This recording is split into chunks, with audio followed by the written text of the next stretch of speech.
Congratulations on the purchase of your new handsome Fredward single-speed bike.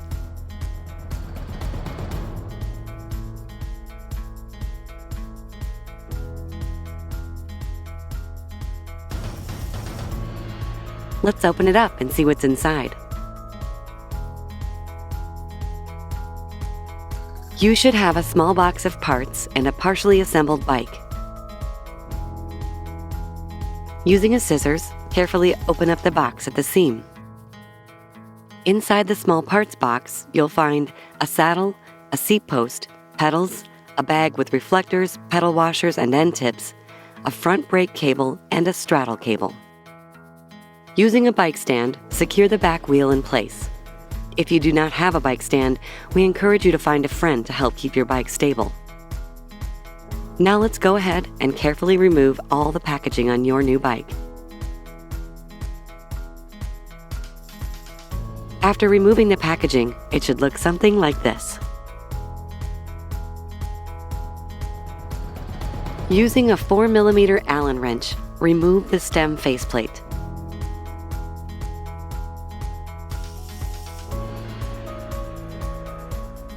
Pull the rear brake cable onto the side of the stem that is the non-drive side. Then center your handlebars in the stem, making sure that the cables are not twisted, and reinstall the faceplate. Don't tighten it up all the way though. We'll do all the fine-tuning later. Find the direction arrow on the side of the tire. This will tell you which way to install. Remove the plastic fork saver from the front dropout and place the front wheel in the fork.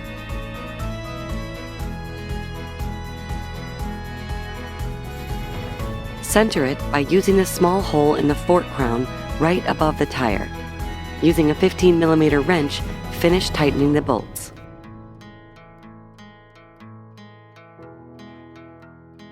Grab the cable out of the small parts box. Adjust the barrel adjuster on the brake lever so that you can slide in the cable. Hook the round metal end into the lever and pull the cable through. Adjust the cable hanger the same way. And then take the other end of the cable and slide it in and pull all the way down, like so. Check both brake pads and make sure they align with the rim. If they don't align, use a 5mm Allen wrench to loosen the bolt on the brake pad. Align to the rim and retighten.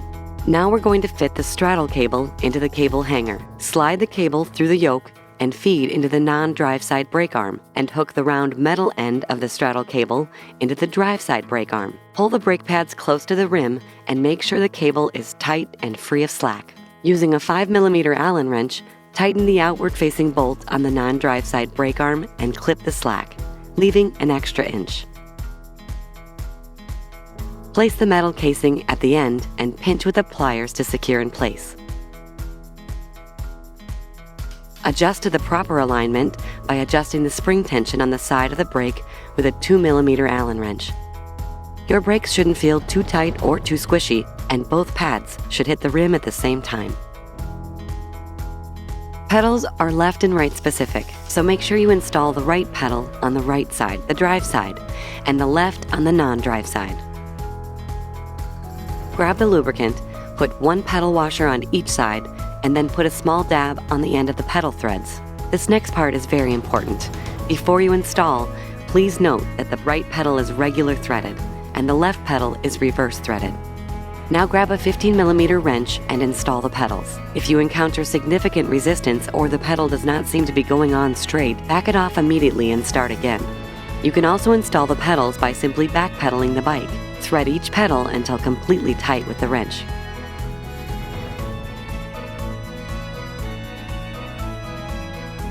Grab the lubricant and put a generous dab where the seat post will go. Use a 5mm Allen wrench to loosen the bolt on the seat post clamp and insert the seat post.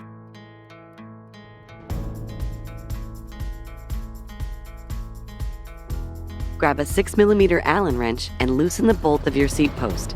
Pivot the top plate 90 degrees and place the seat rails in the grooves on the lower plate of the seat post. Then pivot the top plate back 90 degrees. Now tighten the seat post. For all of our adjustments, we'll be using a 4mm, 5mm, or 6mm Allen wrench. To find the measurement of your seat post, locate your pelvic bone or your hip bone and set it to that height. You can also adjust your seat angle to your preference by simply loosening the screw and changing the angle and placement of the seat.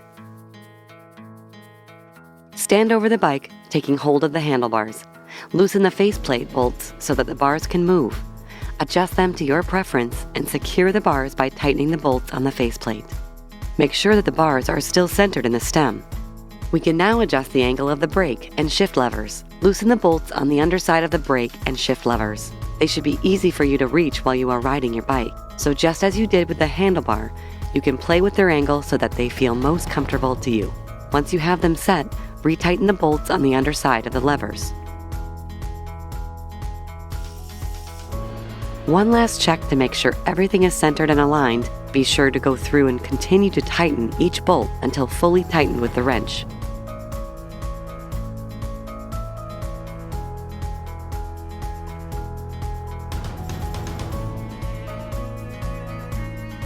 Check your chain tension.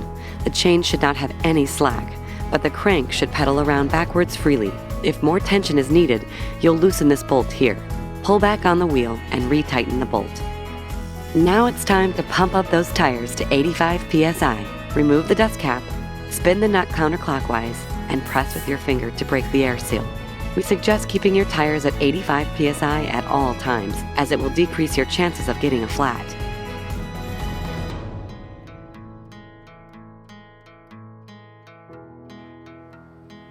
When completed, spin the nut clockwise to fully close and put the dust cap back on. Finally, the drop test. Make sure there is minimal rattle and everything stays in place. Twist at the bars, push on the levers, attempt to twist the saddle, nothing should move. And there you have it. Your handsome Fredward single speed is ready to ride.